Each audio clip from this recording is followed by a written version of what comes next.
بنی اسرائیل میں ایک فاحشہ عورت تھی۔ لوگ اس کے حسن و جمال پر فریفتہ ہو جاتے تھے۔ اس کا دروازہ ہر وقت کھلا رہتا تھا۔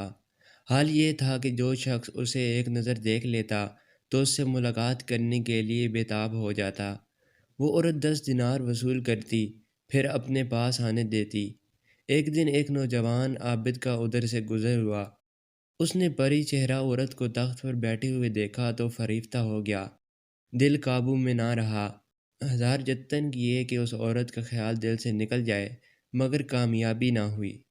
دن رات صبح شام اس عورت کا خیال اس کے دل پر چھایا رہتا۔ مجبور ہو کر اس نے اپنا مال و اسباب بیچا اور 10 دینار اکٹھے کیے۔ پھر عورت کے وکیل کے ذریعے اس تک پہنچ گیا۔ عورت زیب و زینت کیے پلنگ پر بیٹھی تھی۔ عابد بھی اس کے ساتھ پلنگ پر بیٹھ گیا اور ہاتھ بڑھا کر بوس و کنار کرنے لگا۔ اللہ تعالیٰ نے اس کی حفاظت فرمائی۔ سابقہ عبادتوں کی برکتوں کا ظہور ہوا۔ اس کے دل میں خیال آیا کہ میرا پروردگار مجھے اس حالات میں دیکھ رہا ہے۔ ایسا نہ ہو کہ اس حرام عمل سے میری کی ہوئی عبادتیں بھی ضائع ہو جائیں۔ اللہ تعالیٰ کا ایسا خوف دل پر طاری ہوا کہ اس نے کانپنا شروع کر دیا۔ چہرے کا رنگ پھک پڑ گیا۔ عورت نے پوچھا، تجھے کیا ہو گیا ہے؟ عابد نے کہا، مجھے اپنے پروردگار سے شرم آ رہی ہے، میں واپس جانا چاہتا ہوں۔ عورت کہنے لگی کہ لوگ تو اس موقع کے لیے تڑپتے ہیں، تجھے حاصل ہے، تو اپنی مراد پوری کر۔ عابد کہنے لگا، میں تجھے جو مال دیا ہے وہ تیرے لیے حلال ہے، بس مجھے جانے دو۔ عورت کہنے لگی، لگتا ہے تو نے یہ کام پہلے کبھی نہیں کیا۔ عابد کہنے لگا، ہاں کبھی نہیں کیا۔ عورت نے عابد کا نام پتہ پوچھا تو صاحب نے سب کچھ بتا دیا۔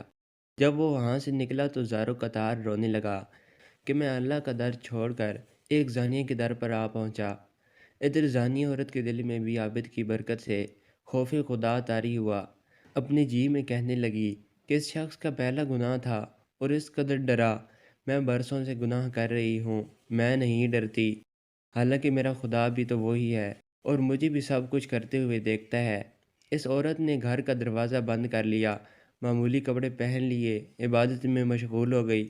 ایک دن اس کے دل میں خیال آیا کہ کیوں نہ میں اس عابد کے پاس چلی جاؤں، ممکن ہے کہ وہ مجھ سے نکاح کر لے، میں اس سے دین سیکھوں گی، وہ عبادت میں میرا معاون بنے گا۔ یہ کہہ کر اس نے سامان باندھا اور عابد کے بستی میں پہنچ گئی۔ عابد کو بلایا۔